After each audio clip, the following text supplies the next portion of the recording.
আসসালামু আলাইকুম সবাইকে। কেমন আছেন সবাই? আশা করছি আপনারা সবাই অনেক ভালো আছেন। আলহামদুলিল্লাহ আমি অনেক ভালো আছি। চলে এসেছি নতুন একটা ডেইলি ভ্লগ নিয়ে। আজকে আমরা ফ্রেন্ডরা মিলে গিয়েছিলাম বাংলাদেশ গ্রিন ইউনিভার্সিটিতে এমনি জাস্ট ঘুরতে। তো ভাবলাম আপনাদের সাথে একটু শেয়ার করা যাক আজকে সারাদিন কি করলাম। এই যে আমরা সব ফ্রেন্ডরা মিলে যাওয়ার আগে আমরা আগে গিয়েছিলাম ডিআইইউ ইউনিভার্সিটিতে। তো সেখানে আমাদেরকে কফি অ্যান্ড স্ন্যাক্স অফার করেছিল। তো আমরা সেটাই খাচ্ছিলাম আর মাইক্রোতে বসে আমরা নাচানাচি করছিলাম গান ছেড়ে দিয়ে। তো এই যে আমার ফ্রেন্ড সুমি, এশা, শেলি, সুবা আমরা এই ৫ জন মিলে গিয়েছিলাম। তো এই যে আমাদের গ্রিন ইউনিভার্সিটিতে যাওয়ার উদ্দেশ্যে আমরা একদম রওনা দিয়ে দিয়েছি। বাট মাঝখানে আমরা অনেক জ্যাম পেয়েছি, তো সেই ক্লিপগুলো আর নেওয়া হয়নি। এই যে ফাইনালি আমরা চলে এসেছি আমাদের গন্তব্যে। এই যে আমি আর আমার ফ্রেন্ডরা সবাই আমরা যেহেতু জ্যামে পড়েছিলাম, আমাদের আসার কথা ছিল ২টার আগে, বাট আমরা অনেক লেটে গিয়েছিলাম। তো এই জন্য আমরা গিয়ে লাঞ্চ করতে বসে গিয়েছিলাম। আগে থেকে সব কিছু রেডি করা ছিল, আমরা জাস্ট গিয়েই লাঞ্চ করতে বসেছি।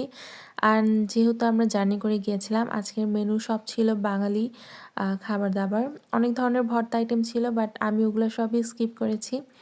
আমিও যেহেতু জার্নি করে গিয়েছি, আমার আর ওইসব বেশি কিছু খেতে ইচ্ছে করছিল না। তারপরেও ওরা অনেক সুন্দরভাবে অ্যান্ড পরিষ্কারভাবে আমাদেরকে খাবারগুলো সার্ভ করছিল অ্যান্ড ওদের খাবারগুলোও মাশাআল্লাহ অনেক মজা ছিল। এই ছিল আমাদের আজকে লাঞ্চের খাবার-দাবার। এই যে আমার ফ্রেন্ডরা সবাই মিলে আমরা খাওয়া-দাওয়া শুরু করে গিয়েছিলাম। আর এদিক থেকে আমার ফ্রেন্ড স্ন্যাপ নিচ্ছিল। তো খাওয়া-দাওয়া শেষ করে আমরা আবার ভার্সিটিটা নিজেরা একটু ঘুরে দেখলাম, আশেপাশে একটু ছবি-টবি তুললাম। তো ভার্সিটি থেকে ওনাদের যে অটোটা আছে ওটাতে করে ভার্সিটির আশেপাশে আমাদেরকে অনেকক্ষণ ঘুরিয়ে দেখালো। যেহেতু গ্রিন ইউনিভার্সিটিটা অনেক বড়, তো এটাই মানে পায়ে হেঁটে ঘোরা আসলেই সবকিছু দেখা আসলেই পসিবল না। তো ওনাদের অটোতে করে আমাদেরকে পুরা ইউনিভার্সিটিটা ঘোরালো।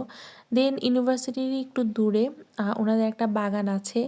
তো আমাদের যে গাড়িটা আমরা নিয়ে এসেছিলাম, তো সেটাতে করে ওনারা ওনাদের ওই বাগানটাতে নিয়ে গিয়েছিল। ওনাদের বাগানটা অনেক সুন্দর ছিল। এই যে চলে এসেছি ওনাদের এই বাগানটাতে। এত পরিষ্কার, অনেক মেইনটেইন করে যেটা বুঝলাম। কোনো ময়লা নেই, একদম সুন্দরভাবে পরিষ্কার। আর আমরা যেহেতু গিয়েছিলাম ছুটির দিনে, তো ইউনিভার্সিটিতে স্টুডেন্টরা নাই, যার কারণে একদম ফাঁকা ছিল আরও। মানে আমরা ঘুরে অনেক আনন্দ পেয়েছি, মজা করেছি অনেক। ফ্রেন্ডরা মিলে ইচ্ছামতো ছবি তুলেছি, স্ন্যাপ নিয়েছি। এই যে অনেক ধরনের, যেহেতু শীতকাল, এই যে গাঁদা ফুল অনেক ফুটেছে, আরও অনেক ধরনের ছিল ফুল। তো বেশিক্ষণ আমরা থাকতে পারিনি, যেহেতু সন্ধ্যা হয়ে গিয়েছিল প্রায়। তো ঘোরাফেরা শেষ করে আমরা এই যে বাসায় চলে আসছি। তো আজকের ভিডিও এই পর্যন্ত। অনেক ধরনের মজা আরও করেছি, বাট সব কিছু আসলে ক্লিপ নেওয়া পসিবল হয়নি। আশা করছি আপনাদের ভালো লাগবে। ভালো থাকবেন সবাই। আল্লাহ হাফেজ।